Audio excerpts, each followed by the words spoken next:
All right, you primitive screwheads, listen up. Well, I got a burr under my saddle. We talk, you listen. Somebody that's going to take an innocent life is not mentally insane? You know them. Time to nut up or shut up. You love to hate them. It's the Denton and Sasquatch Show. Can I bring my AR-15 next time? Sure. Yes.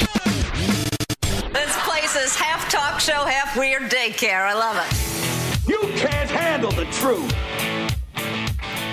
Hello and welcome once again to the Denton and Sasquatch Show, coming to you from California and Alabama. My name is Sasquatch, and then we got my buddy Denton. He's on the other end of the mic. What's up, my friend?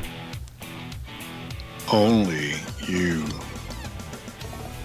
Are you? I got a forest fire in the backyard. Oh, I thought you were trying to use sexy voice on me.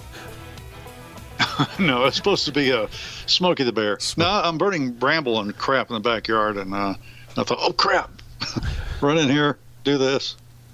Hope the backyard doesn't catch on to the house, and it'll be great. It'll be okay. Only this you might be my last podcast. I don't know. can prevent forest fires. Only you. Rawr. Roar. Yeah. Well, you do know that in California, if you were burning a fire, they would have the police already arresting you if you were burning stuff in your backyard. Well, if I was in California, probably my backyard would already be burned. Well, yeah, by itself. See, that's the funny thing about California. That's what I was going to say. That's the funny thing about California. Homeless people can start fires and burn things down, and nothing happens to them. But if you start a fire to burn leaves or trash, you're going to prison. Well, of course, because I have money they can take from me. Homeless people have what? Oh, yeah. They're going to take the shopping cart from me. How many? What's the death toll up now? You know, last time I checked, it was in the 70s. I stayed away from the news all weekend, but I did hear somebody mention it, like up over 100 at least. Oh man! Like I think it's rising. Yeah, it's really, really bad. I was also this week. What?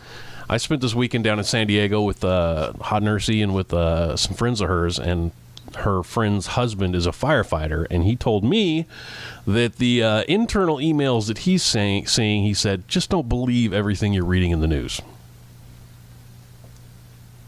Nobody died? No, as far as like how they got started. Oh, okay. So, yeah, I'm going to... Speaking of Hot Nursey. I'm going to press him on that a little bit more. But yeah, what about Hot Nursey? Yeah, well, you sent me a picture of her. Yeah. Well, I was in the picture too. Yeah. Well, who cares? I was going to say, you probably didn't even notice that. No, I did not. She's not Hot Nursey. She is forest fire smoking Hot Nursey. Well, thank you. I'm sure she will appreciate the compliment. Well, it's not a compliment for you. It's a compliment for her, although I think she drinks too much. No, well, I said that she will appreciate the compliment, and she probably does drink too much to be with somebody like me. My point exactly. Now, look here. Speaking of drinking too much, yeah. Have you heard of this chick called, yes, I said chick, Alexandria Ocasio-Cortez? Andale. She seems to be one of your favorites recently. Oh, she's a dingbat, ain't it? Well, hold on. Alexandria Ocasio-Cortez backed an effort Saturday by a group of what? I was going to say, she has crazy eyes. Oh, she has psychotic Karl Marx eyes there, I'll tell you what. She backed an effort Saturday by a group called the Justice Democrats, which opposes Democratic incumbents who are demographically and ideologically out of touch with their districts. What in the hell does that mean? Okay, so they are opposed to incumbents who are demographically, that's a way of saying if they're white, they ain't right. Oh, so that's racist, basically. And ideologically, no. If you use the word demographically, it's not racist.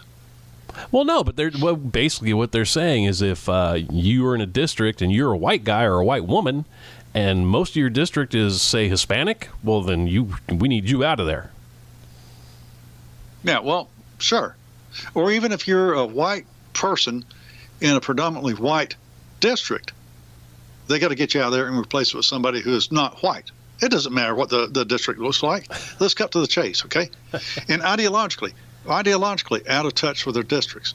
It doesn't matter what the districts think. Really. I mean, they don't care about that. They don't care about what the people think. What's important is that they get their way, which is a bunch of social democrats, socialists, Karl Marxists. Well, I was going to say, it sounds like the socialists are trying to push out anybody that is not as crazy socialist as them. Oh, yeah. No doubt. Since winning her election November 6th, Ocasio-Cortez has continued to challenge. Yeah, I know, it's racist. Has continued to challenge the Democrat Party leadership, joining a sit-in protest in the office of the House Minority Leader Nancy Pelosi over climate change policy. Now think about this.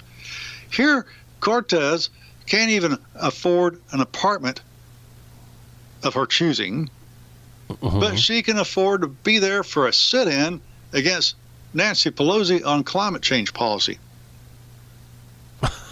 Okay. Oh, I encourage them to fight with each other. Well, yeah, but here's the thing. The Democrat Party is no longer the Democrat Party. Now it's a socialist, flat-out socialist party. You have some old, tired holdouts, okay, and then you got these young upstarts who have never had a job. Oh, I keep on reading down here. I could go where they're talking about here we go. There's lots of blue districts in this country where communities want to support a new generation of diverse working-class leaders. Working-class leaders. Who the hell said Cortez? Cortez is a working-class leader. She's never had a freaking job. She's never worked. Okay. Never worked. Who fight tirelessly for their voters and build a movement around big solutions. Big solutions. They have no solution to our country's biggest problems. What biggest problems? The biggest problems are being solved by Trump, you idiots. Okay? Unemployment is incredibly down. Everything's down. He's going against the rest of the world to where the rest of the world isn't taking advantage of us anymore. He believes in nationalism. That's right, and I do too. Nationalism. And by the way, nationalism and patriotism, same damn thing. All right? So this is what the Democrats are all about.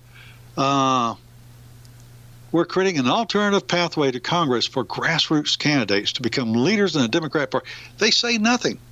They use a bunch of words, but at the end of the day, if you stop and think about what are they saying, they're not really saying a daggum thing. Now, when politicians say not a daggum thing, they keep on talking about nothing, but they're going for your money and want to grow government, it's socialism. So what they're all about is socialism. They're against your individual rights, and they want to take your money, and they want to make everybody equally miserable. Yep, very true. It irritates me though when we have somebody like this Cortez chick who's never had a job. She doesn't even know what misery is, but she wants to spread misery around equally. Let her get a job for 30 years, then she'd come back and talk to me about it. Well, of course she does, though. Like we talked about last week, come back to me in 2 years, and she'll be making millions of dollars, living in a big giant house. So she doesn't care that everybody's going to be miserable because she's going to be living comfortably, and she can come down out of her tower every once in a while and say, "Oh, you poor people, just keep electing me. I'm going to help you." And of course, the idiots say, "Oh, yes, please help us. You're just like us," and she doesn't care about them. She doesn't care about them now. That's absolutely true. She just wants to get where she wants to get. Yeah. So just a friendly reminder to everybody, we are doomed. Drink up. This is in the show. No, just kidding. If we don't stop this crap, if you Democrats don't wake up and realize just how stupid your party is, well, not only that, you're dragging the rest of us down too. They're not going to have a party anymore. I mean, unless they're willing to go the full-on socialist route. I mean, it's kind of crap or get off the pot right now. They have to make a choice. It's like, okay, do I want to go that route or do I not? Because if you don't, you got to get out of there. Look here, when you crash the country, it's not just going to hurt me. It's not just going to hurt Sasquatch. It's going to hurt you too. You're just too damn stupid to understand that.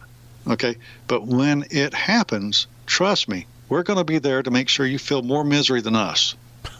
All right? Just a little friendly reminder from your local constitutionalist and the hairy Sasquatch cryptological individual over there. Well, they're probably not going to hear it because government by then will have to tax the internet so much because they'll have no money, so they can't listen to this. Well, that's true. But you know what? You know the ones in your community who are idiots. Mm-hmm. I know the ones in my community who are idiots. I'll be more than happy to spread the misery to them more equally, and you're going to do the same thing there. And I'm sure it's not just us. There's going to be some other people around the country who's going to help spread the misery more equally to those idiots. Mm-hmm. So y'all quit being idiots, and we won't have to hurt you. Now, I would like to move on to something that, I had just about forgotten about this particular show. You remember Good Morning America? I know of it, yes. I don't ever watch it because I'm at work. Yeah. Well, I haven't seen it probably decades now. But this is from LifeSite. Okay, Good Morning America promotes child drag queen.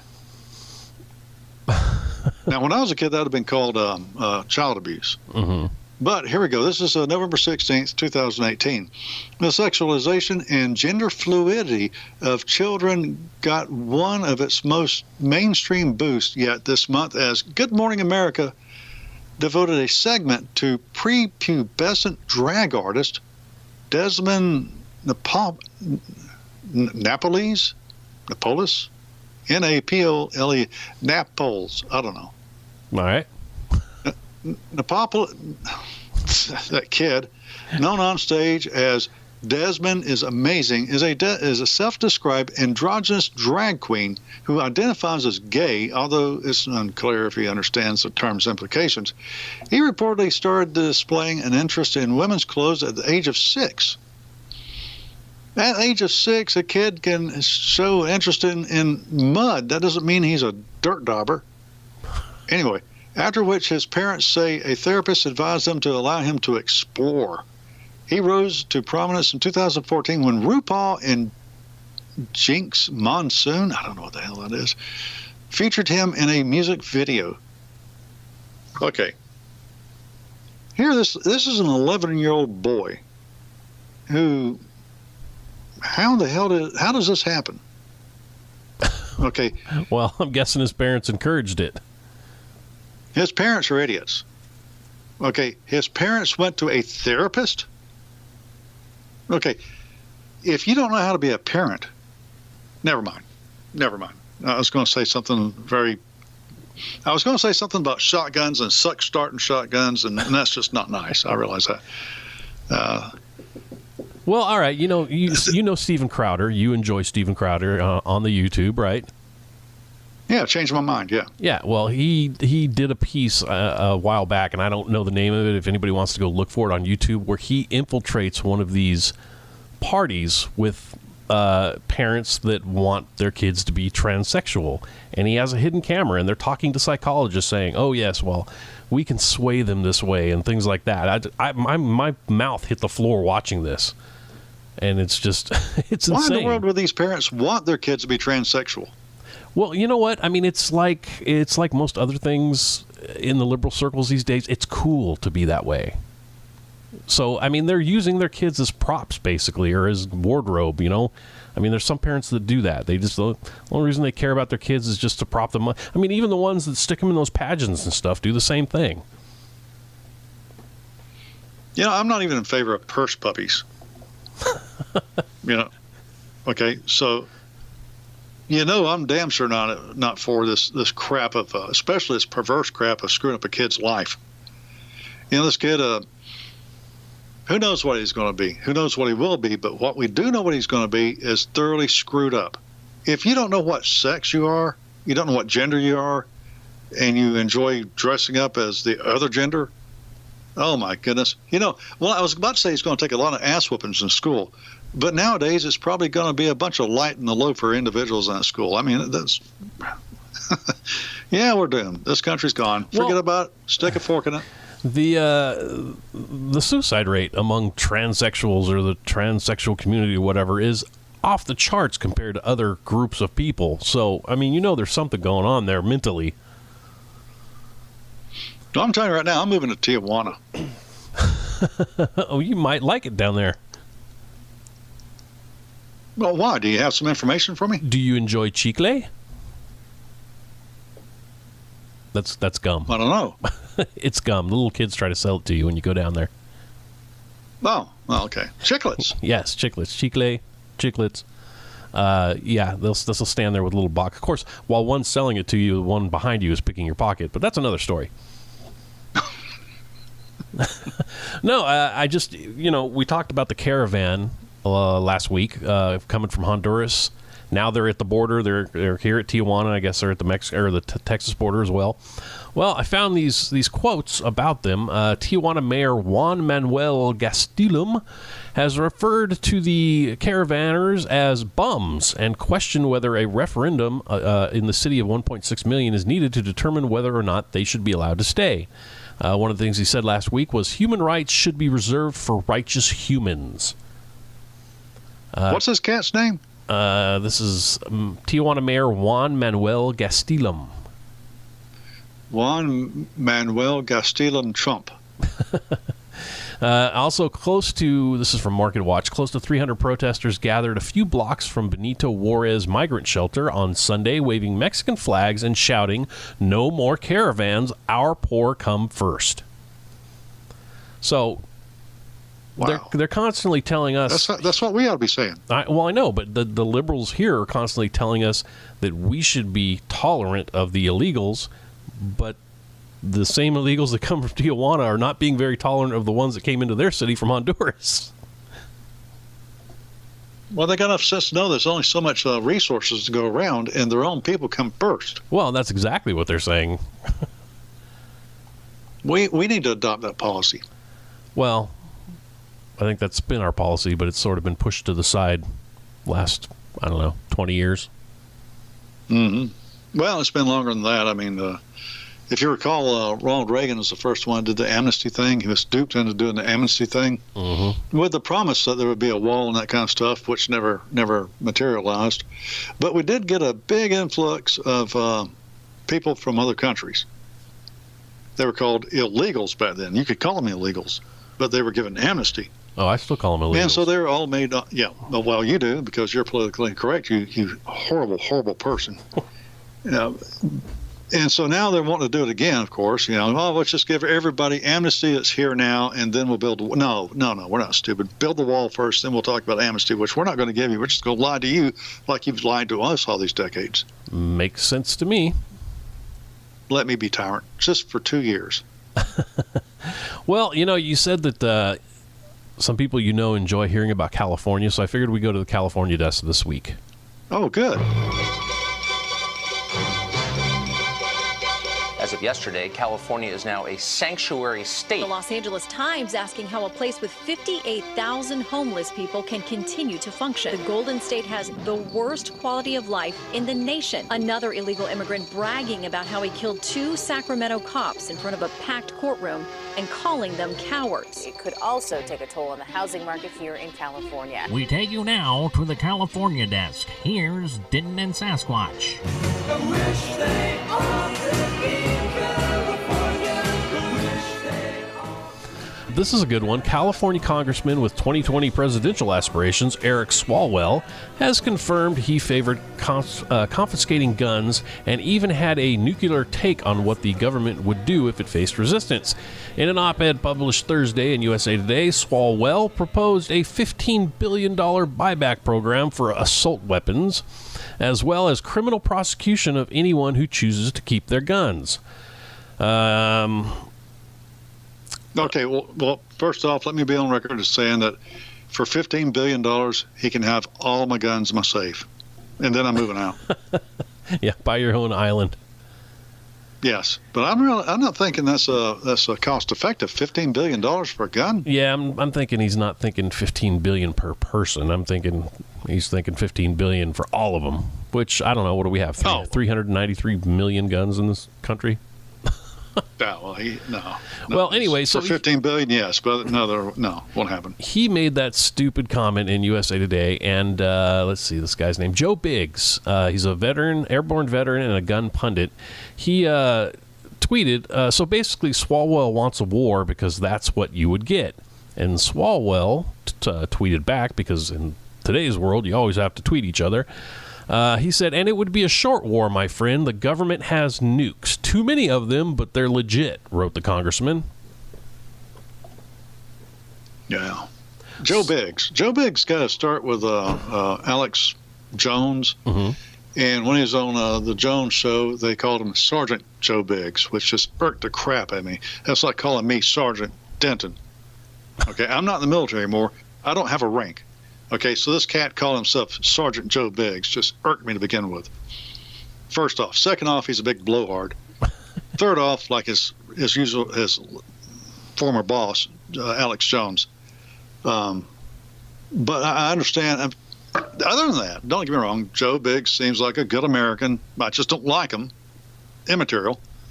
But your Swalwell cat. I was going to say, he doesn't understand. We're kind of missing the point here. Yeah, I know. I just went off a little tangent right there. I'm just wondering if my backyard's burned up yet or not. Do I have a California backyard yet? I don't know. God bless America. I'm beating the hell out of my speaker or my microphone. Does Swalwell not understand that he's a House of Representatives member? He doesn't have his finger on the button. Well, I mean, even so, I mean, it is mind-boggling to me that a sitting congressman would use the threat of nukes against other Americans. I mean, to me, that doesn't really surprise me. I mean, Maxine Waters, I'm quite sure, would just love to nuke the hell out of Alabama. Well, I'm sure she would. Save Montgomery and Birmingham. But I just hope everybody is paying attention to this and seeing these people have no problem going against other American citizens to get what they want. Oh, well, he said he was joking. Well, he can say he was joking all he wanted to. Yeah. He was saying that he wasn't being actually, literal. He was just being kind of tongue-in-cheek. Mm-hmm. But still, like you said, it's an insight the way he sees the rest of us. Well, of course. And, I mean, he wasn't being tongue-in-cheek when he said that he backs criminal prosecution for anybody who will not turn in their guns. Sorry to tell you, dude, but we have constitutional rights, and we're not going to turn in our guns. Well, no, we're not. So bring on the nukes. Well, since we are at the California desk, I thought we'd go to an article I found in Forbes. This is by a guy named Tom I can't say his name, Del Pacero? I'm not sure. But anyway, he's an author of a book called The Divided America, which is a historical perspective about why there are so many divisions in America today. Now, that's the book he wrote, but it doesn't really have anything to do with what we're talking about. He wrote this piece on California, and he talks about why California is unsustainable and why it's basically going to collapse. The numbers in here are staggering, and the whole reason I want to point this out to anybody that's listening is because this can and will happen to your state.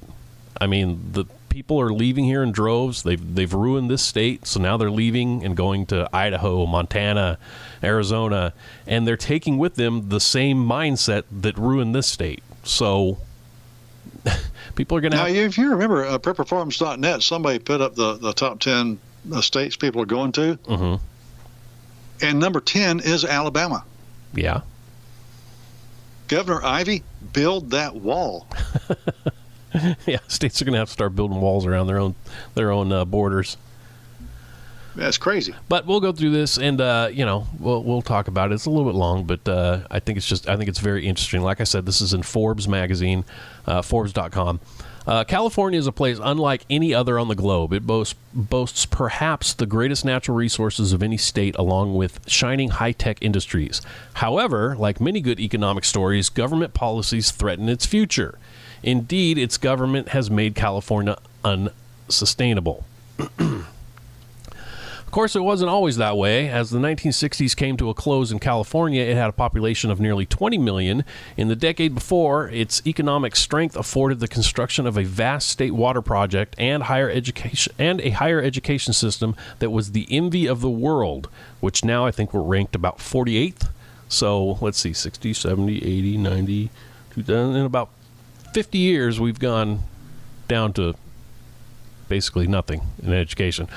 Matched with a majestic and trade-friendly coastline, along with visionary business leaders, California's future seems secured. No more. And here are the 4 major reasons California is at such great risk. California infrastructure, number 4.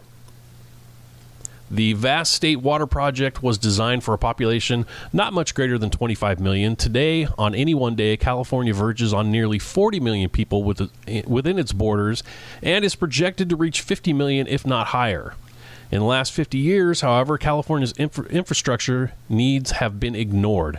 The state's water system remains essentially as it was in the 1960s. And this is true. I mean, in LA alone, we have water pipes bursting constantly, sewer lines bursting. I mean, they're closing down roads all the time because they haven't touched them. They take that money and use it for illegals or for programs for this or that. So, yeah. State's water system. Why can't you people build dams and lakes? Well, they should. They should have been doing that for years, but they've just been ignoring it because they've been using the money for social programs. Well, then let them drink sand. I mean, come on. Well, and that's why so many people are starting to leave, because they're seeing the writing on the wall. Let's see. Recent. What were you going to say? I said, run, Forrest. Oh. You're there. Get out. A recent headline declared grab hot nursey and put her in the car. California's roads are some of the poorest in the nation and rapidly getting worse. According to a 2017 infrastructure report card, driving on roads in need of repair in California costs each driver $844 per year, and 5.5% of bridges are rated structurally deficient. Drinking water needs in California are estimated at $44.5 billion. Let's see, I'll go over all that stuff. In 2017, California Governor Jerry Brown estimated California was facing $187 billion in unmet infrastructure needs. However, the Bay Area Council Economic Institute pegs the cost of California's unfunded infrastructure needs at more like $737. So, $187 billion to $737 billion. That's part of the problem, too, is they downplay everything. Well, you mentioned Jerry Brown there. You realize where he's spending all the money, don't you? He said that in 5 years, we're all going to be believers in climate change because the climate is going to be changed so drastically, we can't ignore it. He's socking up the money for when he has to do something with climate change. Well, luckily he's going to be gone soon, so... Number 3, bless his heart. Government debt. How much in debt are the California governments? That's hard to know. According to a January 2017 study, California state and local governments own $1.3 trillion as of June 30th, 2015. The study was based on a review of federal, state, and local financial disclosures. In other words, that $1.3 trillion in debt is the amount to which California government admits. Other studies believe it to be more. Indeed, one study says it's actually $2.3 trillion. And a recent Hoover Institute stated that there is over $1 trillion in pension liability alone. That I can attest to. There is. So just to get rid of that $1 trillion, that would take $76,884 per household to pay to get rid of that. So they're hoping everybody will either die or move out. That's what they're hoping for. California taxes and regulations. Number 2, when you consider the California legal system and its regulatory system, inclusive of the world's most comprehensive global warming law, California is likely the most regulated state in the country, if not the world. California also is among the highest tax states in the nation. California has the highest income tax. The top rate is 13.3%. The next closest top tax rate is Oregon at 9.9%. However, Oregon does not have a sales tax. California has the 10th highest sales tax. So not only do we have the highest income tax, but we also have one of the highest sales tax. It goes on to say, what is remarkable about the California income tax isn't just that it is the highest rate, it is how little income it takes. Just above $52,000 to qualify for California rate of 9.3%. Given the high cost of living in California, that means many Californians are subject to the rate. On the other hand, for more than a decade, less than 150,000 Californians, that's 35 million plus people, pay half of the income tax, a highly imbalanced system. Okay, I read that wrong, but basically 35 million people pay the income tax that pays for everybody else in California. Does that make sense? Oh, yeah. Y'all are getting taxed to death. Yeah. Well, it's all the people that have any money, and, you know, the It's rapidly becoming, if it hasn't already, where there is no middle class. I mean, I make a good amount of money, and I can barely afford to live here. Now many think that California needs all those taxes given its infrastructure deficit and debt. The problem with the notion is that those prolonged high taxes, debt burdens, and regulations limit California's economic future. After all, why would businesses locate in California in the future with an impending tax-ageddon that is definitely coming? Also, California middle class has been hollowed. A recent CNBC headline read, "California's fed up with housing costs and taxes are fleeing state in big numbers." Where are they going? Many have left for low-tax states, offering more jobs than California. So like I was saying earlier, people are leaving here, going to Arizona, Montana, Idaho, Utah, Alabama, and they're taking the same mindset with them. So your state is in jeopardy. They have been replaced by those taking advantage of California's magnet government policies, which increase California's long-term spending needs. For those that remain, according to smartasset.com, California has the highest debt-to-income ratio in the country. Little wonder. The demographer Joel Cotton concluded that the state is run for the very rich, the very poor, and public employees. It's also how California found itself with the worst poverty problem and why California ranks dead last among U.S. states in quality of life, according to a study by U.S. News. All of which brings us to the... Nothing. All right. All of this brings us to the number one reason that California is not sustainable, the California government. You would think all of the above would have government officials deeply worried, so much so that they would cut back everywhere they could. If you thought that, you would be wrong, very wrong.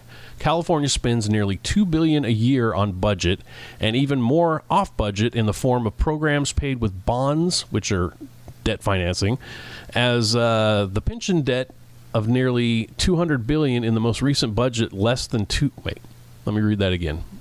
As for the pension debt of nearly $2 billion, in the most recent budget, less than $2 billion was allocated to pay down the pension debt. So they needed $200 billion, but they only gave $2 billion. So how are you going to pay something down when you're not paying for it? More than that was spent this year on a high-speed... That's kind of like that. That's kind of like me pissing on my backyard. It's probably burning down right now. Yeah, probably. It's not going to be enough. More was spent on high-speed rail. A high-speed rail project currently estimated to cost $70 billion, in which no one seems to want, and that's very true. So they're spending more on this high-speed rail that nobody's going to use or wants than paying down their debts. Beyond that, as I wrote earlier, California is moving even farther left and wants the nation to pay for it. The next generation of leaders, Gavin Newsom, Kevin De Leon, Javier Becerra, and Kamala Harris, are significantly to the left of the old and conservative by comparison, Jerry Brown and Dianne Feinstein. That new generation of leaders are supported by an influx of friendly voters who are replacing those who are leaving. All of those leaders support the dozens of lawsuits brought by the Democrat Attorney General Javier Becerra against the Trump administration. Many describe those lawsuits as part of California Democrats' resistance movement, a resistance designed to result in political gains more than policy benefits. Let me see. I'm going to skip down here. Well, what that boils down to right there is that's why the constitutional republic should not have been destroyed, and it has been. If California wants to try some wild and crazy, stupid-ass crap, none of my business in Alabama. When they want me to start paying for their stupid-ass, crazy crap, then it's my business. And it's bull crap. Oh, this is good right here, too. I want people to listen to this. Yes, it is bull crap. There's a lot of talk about universal health care, right? Well, they're definitely batting it around here. Gavin Newsom, Kevin De Leon, Javier Becerra, Kamala Harris also support some form of significantly expanded health care benefits, if not universal health care, which is estimated, now this is just in California, which is estimated to cost as much as $400 billion a year. All of them support the California magnet policies that attracted so many of those in California illegally. In fact, there is no indication that the next generation has any concern for the future of debt. Instead, they support higher taxes. What will those taxes be? Within a decade, you can expect higher income taxes and sales taxes. There is always a movement afoot to do away with California's landmark property tax protection, Prop 13. You also can expect a service tax, a tax on lawyers, on accountants, as well as hairdressers and gardeners. That tax will be on top of the existing income tax. Beyond all of that, sooner or later, an asset tax will be proposed. California, just listen to tax. California counties already collect an asset tax on business. Look for that to be proposed statewide as California lurches even further to the left and if forced to confront future debt. Is there a silver lining to this story? If you are living in one of the 49 other states, you should learn a lesson from that of California. If you are living in California, there is always a lesson of how Michigan came to be governed by a more centrist government. Of course, that all came after failure of prior governments. For now, however, all its concerns for sustainable food and products, California is on a high-speed rail to unsustainability. The end. Yeah. The end for California. So, I mean, I was throwing out a ton of numbers there. I mean, so, I don't know, maybe people tuned out or just couldn't catch them all. But basically what they're saying, what this guy's saying is the only way they can sustain California is just to keep taxing. I mean, we are driving towards the cliff with our foot all the way down on the gas pedal, and they think we can just tax our way out of this. You can't, because you're going to push people and industry right on out. And also, but you know, this is not even surprising. I don't know if you ever watched Mark Dice when he does the man on the street questions in what is it, Long Beach, one of those beaches there in California. Mm-hmm. Some of the dumbest people I've ever seen walk along the beach there where he talks. Well, a lot of those are tourists too, but I mean, there are a lot of dumb people living down there. My gosh. Okay, well, I think those tourists want to stay there.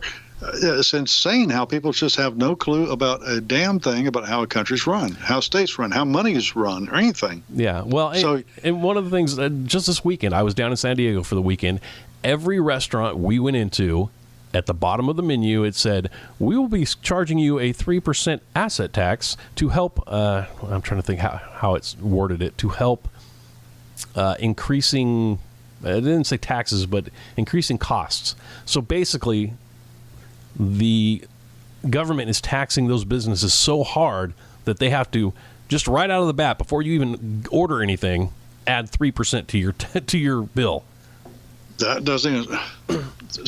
Why don't they just go ahead and raise their prices and stuff? That, or are they just trying to make you all aware of the fact that, hey, government's killing us, so we're going to kill you back? Well, I mean, if you go into a restaurant and you look at the prices and you're like, whoa, this is really expensive, let's go somewhere else. But, you know, you put that thing on the bottom, most people don't even pay attention to it. But really, I mean, and that's what, you know, just like this Ocasa, I don't know, whoever that girl you were talking about earlier, the socialist. Cortez, underlay. Yeah, her. They constantly are like, oh, we got to tax these big businesses and we got to make them pay their fair share. Well, guess what they do when you do that? They put it back on the consumer. They don't pay it. They make us pay it. Exactly, and that's what they're doing down in San Diego, and they're doing this in L.A., too.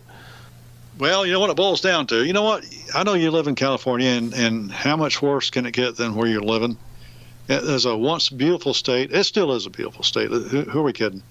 But politically speaking, it is doomed. And, you know, California's doomed, and you go to the Northeast, and they're killing themselves as well, and we're caught in the middle. I am, and a lot of our listeners. So that means we're all doomed. So I have to ask you, Sass, what do you think we ought to do? Well, we should probably do what I did this weekend and drink up. Oh, by the way, if you want to hang out with us at prepperforms.net, you can do that. Also, you can contact us at, what's our email address? DentonandSassShow@gmail.com. And also, we have a website that we're usually too blued out to write on, and it's called what? DentonandSasquatch.com. Y'all have a good night. Bye. And how was it? I wouldn't recommend it. Gay. You suck! Excuse me, but I do believe that sucks ass. What a joke. So stupid. And boring as hell. Yeah, no kidding. Well, thank God that's over. Yeah. It's over, Johnny. It's over! Nothing is over! Nothing! You just don't turn it off! Okay, I think we've heard enough of this. Get the hell out, I said! The party's over! Get out, goddammit! Another job well done. Great show, everybody. Great show. Ta-da! Now that's entertainment.